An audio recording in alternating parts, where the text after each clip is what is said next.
치아에 검붉은 줄이나 심 반점이 있어서 말도 안 되는 민간요법을 하시는 분들도 꽤나 계신 걸로 알고 있는데 큰일이 좀 날 수가 있습니다.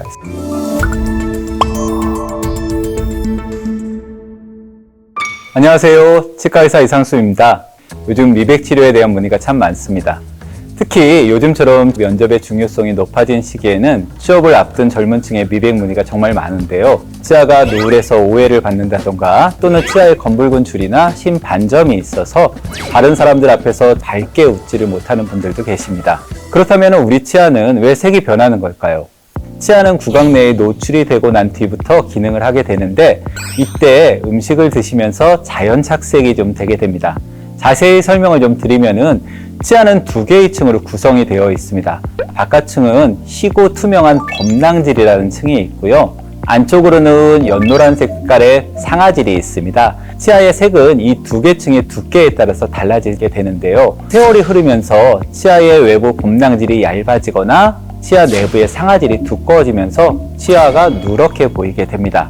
이 현상은 지극히 정상적인 과정일 수가 있습니다. 이런 자연스러운 변색과는 다르게 인위적인 환경의 문제로 치아 색깔이 변할 수가 있습니다. 가장 대표적인 것이 테트라사이클린이라는 항생제 침착으로 인해서 발생되는 착색인데요. 치아의 수평으로 검붉은 색을 형성하게 됩니다. 이런 착색은 어렸을 때 약을 복용하면서 발생하게 되는데 특히나 여드름이나 눈병 또는 귓병을 치료할 때 사용되는 항생제로 발생되는 경우들이 종종 있을 수 있습니다. 또 흔히 치아색이 변하는 이유로 음식물들을 많이 꼽는 경우가 있는데요. 치아를 변색시키는 대표적인 음식물로 레드와인이라든가 커피, 녹차 또는 초콜릿 등이 언급되고 있습니다. 모두 음식에 함유된 색소 때문에 발생되는 거라서 색소 자체가 치아에 직접 침투하지는 않고 외부에 달라붙는 외인성 착색입니다. 이 외인성 착색은 쉽게 제거가 가능합니다. 또 간혹 물어보실 때 빨대로 음식을 먹게 되면은 치아에 착색이 안 되니까 괜찮지 않을까요? 라는 질문을 하시는 경우가 있는데 이론적으로는 가능합니다. 빨대를 목구멍 깊숙이 집어넣어서 치아에 음식물이 닿지 않도록 삼키게 됐을 때 된다는 얘기지 빨대로 먹기 때문에 착색이 안 된다는 얘기는 아닙니다. 그렇지만은 음식이라는 게 또 맛을 느껴야 되고 그러면은 혀에 닿아야 되는데 그런 식으로 해서는 치아의 착색을 피할 수는 없습니다. 치과에 오셔서 스케일링을 받거나 또는 미백 치료 또 양치를 잘 하시게 되면 쉽게 착색이 제거가 될 수 있으니까 먹는 음식물들은 편하게 드시는 게 좀 좋다고 말씀을 드리고 있습니다. 또는 간혹 이런 경우들도 있을 수가 있습니다. 오랫동안 교정치료를 받았는데 교정치료를 끝나고 교정장치를 뗐더니 치아가 얼룩덜룩하게 변해 있는 경우가 생길 수가 있습니다. 이런 경우에는 교정 기간 동안 교정장치가 붙어있는 부분이 제대로 양치가 되지 않기 때문에 발생한 일종의 초기 충치 현상들입니다. 치과에서 치료를 받게 되면 그런 것들은 다 회복이 가능합니다. 그래서 여러분들이 교정을 받거나 하실 때는 더 열심히 양치를 해주시는 게 필요하고요. 정기적으로 치과를 방문하시면서 검진을 받으시는 게 필수라고 생각하시면 됩니다. 마지막으로 구토를 자주 하시는 분들이 이런 위산 때문에 치아가 부식이 되는, 그러니까 치아가 녹는 현상들이 발생할 수가 있는데 이는 강한 산성을 포함하고 있는 위산이 역류를 하면서 치아 내부, 특히 이제 혀 안쪽 부분들을 부식을 시키는 경우들이 좀 있어요. 치아를 약하게 만들 수가 있고 충치도 잘 생기게 만들 수가 있습니다. 그래서 위산이 자주 넘어오거나 그러신 증상들이 있다면 내과적인 치료를 꼭 받으시는 것이 치과 치료를 위해서도 도움이 될 수 있습니다. 여기서 잠깐 재밌는 얘기를 하나 좀 해드리는데요. 여러분들 그 블루투스라는 용어 많이 쓰시죠? 블루투스의 어원을 혹시 좀 아시나요? 블루투스의 명칭은 북유럽을 통일한 덴마크 왕 헤럴드 블라탄드의 이름에서 따왔다고 하는데요. 헤럴드 블라탄드는 늘 블루베리를 즐겨 먹어서 치아가 푸른색을 띠었다고 합니다. 그래서 블루투스라는 이름은 그가 북유럽을 통일한 것처럼 PC와 휴대전화 또는 디지털 기기까지 모두 하나의 무선 통신 규격으로 통일한다는 의미에서 그 이름이 나왔다고 합니다. 치아색을 딴 IT 기기가 있다는 것이 굉장히 좀 흥미롭죠. 아무리 양치를 열심히 해도 도통 치아가 하얗지 않고 누런색을 띠는 경우들이 있는데 이것 때문에 이제 셀프 미백에 대해서 물어보시는 분들이 많이 있어요. 간혹 말도 안 되는 민간요법을 하시는 분들도 꽤나 계신 걸로 알고 있는데 그 중에 안 되는 방법들 몇 가지를 좀 소개를 해드리려고 합니다. 베이킹 파우더를 치아에 바르고 알루미늄 호일을 감싸서 팩을 하면 치아가 하얘진다는 얘기가 있어요. 한때 SNS에 많이 올라왔던 방법이라서 저도 본 적이 있는데 베이킹 파우더는 우리가 세제로 많이 사용을 하기 때문에 치아 표면에 묻은 묵은 때를 벗겨낼 수는 있습니다. 그렇지만 치아가 하얘지는 효과를 보는 것은 아니고요. 레몬즙을 버즈에 묻혀서 치아 표면을 닦아내면 치아가 하얘진다라는 말도 있습니다.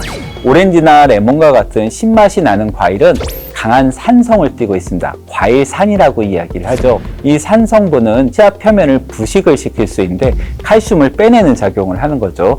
이렇게 부식이 되면은 치아가 좀 푸석푸석해지고 건조해져서 하얀색 느낌을 줄 수 있어요. 마치 하얀 분필 같은 느낌을 주게 되는 건데 이게 역시나 치아가 하얗게 된 거는 아니고 일시적으로 그렇게 보이는 겁니다. 역시 치아 색을 밝게 만드는 그런 방법은 아닙니다.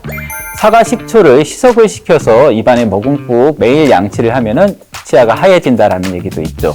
역시 식초의 산 성분 때문에 일시적인 탈해 현상 때문에 나타나는 작용이고요. 이 방법을 오랫동안 쓰시게 되면 오히려 치아를 약하게 만들 수가 있습니다. 산에 의해서 부식이 되기 때문에 절대 권하고 싶은 방법은 아닙니다. 자, 이런 카더라 정보들은 절대 함부로 따라해서는 안 되고요. 잘못하면 오히려 치아나 잇몸에 자극만 주게 되니까 주의하시는 게 좀 좋습니다. 민간요법을 넘어서 요즘 같은 경우에는 집에서도 약품으로 셀프 미백을 시도하시는 분들이 좀 있어요. 이 또한 제대로 된 제품이 아니면은 여러분들의 치아나 잇몸에 해를 끼칠 수 있기 때문에 잘 확인하시고 사용하실 때 주의를 기울이셔야 합니다. 과산화수소를 이용을 해서 미백을 하는 경우가 있는데 사실 치의학에서 미백을 할 때 사용하는 약물의 주 원료가 과산화수소수인 거는 맞습니다. 이미 많은 분들이 잘 알고 계시는 부분이기 때문에 이걸 응용하시는 경우가 있고 약국에서 과산화수소수를 사서 시도를 해보시는 분들도 꽤 계신 걸로 알고 있어요. 근데 알아두셔야 할 것은 과산화수소수는 세포 독성이 있습니다. 여러분들 그 상처 입었을 때 과산화수소수, H2O2 약국에서 사서 바르면은 굉장히 좀 따갑고 통증을 좀 느끼시죠? 이런 독성이 좀 있기 때문에 여러분들이 그거를 직접 치아에 댔을 때는 잇몸에 상처를 입힐 수 있습니다. 특히나 약국에서 여러분들이 구입하시는 과산화수소수는 보통 3% 정도의 농도를 갖고 있는데 실제 미백 효과를 보기 위해서는 10%에서 15%, 병원에서 직접 하시는 거는 약 35% 이상의 고농도의 과산화수소수를 사용을 하기 때문에 여러분들이 약국에 있는 것만 갖고 쓰기는 어렵고 농도를 더 높여갖고 정말 뭐 10%, 20%, 30%까지 높여서 쓰는 것들을 얘기를 하는 경우들이 있는데 잇몸에 화학적인 화상도 입게 되기 때문에 큰일이 좀 날 수가 있습니다. 그래서 여러분들 절대 그런 거 쓰시지 마시고 35% 정도 이상 되면은 독극물로 분류가 되기 때문에 의료인들이 의료용으로 구입하지 않으면 쓸 수가 없어요. 그런 부분들을 여러분들이 시도하시는 것은 굉장히 위험한 방법이기 때문에 쓰지 않으시는 게 좀 좋습니다. 치과에서 사용을 할 때는 잇몸을 다 막아주고 하기 때문에 치과에서는 그런 고농도를 쓸 수가 있는 겁니다. 그리고 여러분들이 또 많이 얘기하시는 게 미백 치약을 사용을 했을 때 그럼 미백 효과가 좀 있을까요? 라고 이야기를 하는 경우들이 좀 있어요.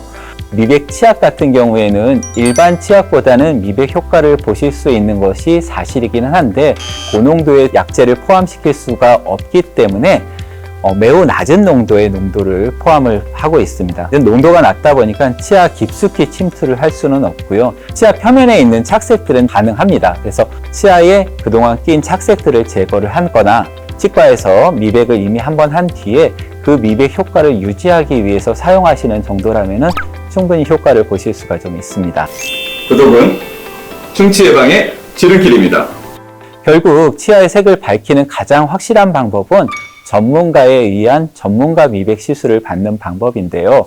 흔히들 여러분들이 이제 미백을 받게 되면 치아가 하얗게 된다라고 생각하시는 경우가 있는데 실질적으로는 전문가 미백을 받으셔도 치아가 하얗게 변하는 것은 아닙니다. 이거는 치아의 명도를 좀 높여서 원래 있는 치아의 색깔을 돌리는 방법인데요. 치과에서 미백을 하실 때는 우선 스케일링을 통해서 치아 표면에 붙어 있는 치석이라든가 외인성 착색 물질들 제거를 하게 됩니다. 다음으로 잇몸을 보호하기 위해서 잇몸에 보호 장치를 합니다. 말씀드린 것처럼 댐이라는 장치를 좀 하게 되고요. 그래서 약재가 잇몸에 침투하는 것을 막게 됩니다. 치면에 골고루 약재를 분포를 하고 마지막으로 광조사기를 이용해서 약재를 활성화시키는데 약재 안에는 광기시 물질이라는 것이 포함이 되어 있어서 특정 파종에 쪼이게 되면은 약재가 화학 반응을 일으키기 시작을 하게 됩니다. 그래서 이 화학 반응을 일으킨 약재들이 치아 내부에 침투를 하게 되고 이 약재들이 치아 내부에 있는 고분자 화합물들을 끊어서 저분자 화합물로 만들면서 치아는 밝은 형태를 띠게 됩니다. 미백 시술을 받은 뒤에 여러분들이 좀 주의하셔야 될 부분들은 미백 약재가 치아 안에 고분자 화합물들을 끊어줬기 때문에 얘네들이 어느 정도의 화학적인 반응을 하려고 하는 성질들이 남아있을 수 있어요. 이때 커피라든가 아니면 뭐 레드와인이라든가 착색성이 강한 것을 하게 되면 오히려 이 끊어진 부분들에 좀 들어가서 치아가 더 어두워지는 경우들이 있어요. 그래서 미백이 끝난 직후에는 약 3일에서 5일 정도는 착색성이 강한 물질들은 좀 피하시는 게 좋고요. 이 이후에 치아가 어느 정도 안정이 되면은 정상적인 식습관을 유지하셔도 괜찮습니다. 자연치의 색깔보다 훨씬 더 밝은 색깔을 원한다. 정말 연예인같이 나는 하얀 색깔을 원한다. 보통 일반적인 미백 방법으로는 해결이 안 되고 그럴 때는 보통 보철 미백이라고 얘기하는 라미네이트나 올세라믹 치료를 받게 되는 경우들이 좀 많습니다. 자연치아에서는 연예인들이 보시는 그런 색깔까지는 나오기는 좀 어렵습니다. 양치는 하고 보고 계시는 거죠? 요즘 치아 미백에 대한 관심도 높은 만큼 그에 대한 고민도 많은 것 같습니다. 치아 미백은 치아를 약하게 만들거나 이를 시리게 만든다는 말들이 있는데요. 미백 직후에는 약재가 치아 안에 침투해 있기 때문에 신경을 자극을 할 수가 있습니다. 그래서 갑자기 좀 찡한 통증을 일주일 정도, 3일에서 5일 정도까지는 이런 약재들이 아직 남아있기 때문에 증상을 느낄 수는 있지만 서서히 약재가 분해가 되고 약효가 떨어지면서 치아 구조는 안정을 띠게 되고 여러분들의 통증도 없어질 수가 있기 때문에 그런 걱정들은 특별히 안 하셔도 괜찮습니다. 이렇게 누런 치아 때문에 여러분들이 고민 좀 있으시다면은 일반적인 집에서 하시는 자가용법보다는 치과 의사와 상의를 하셔갖고 치료를 받게 되시면은 여러분들이 하얀 치아를 갖고 밝은 미소를 되찾으실 수 있을 겁니다.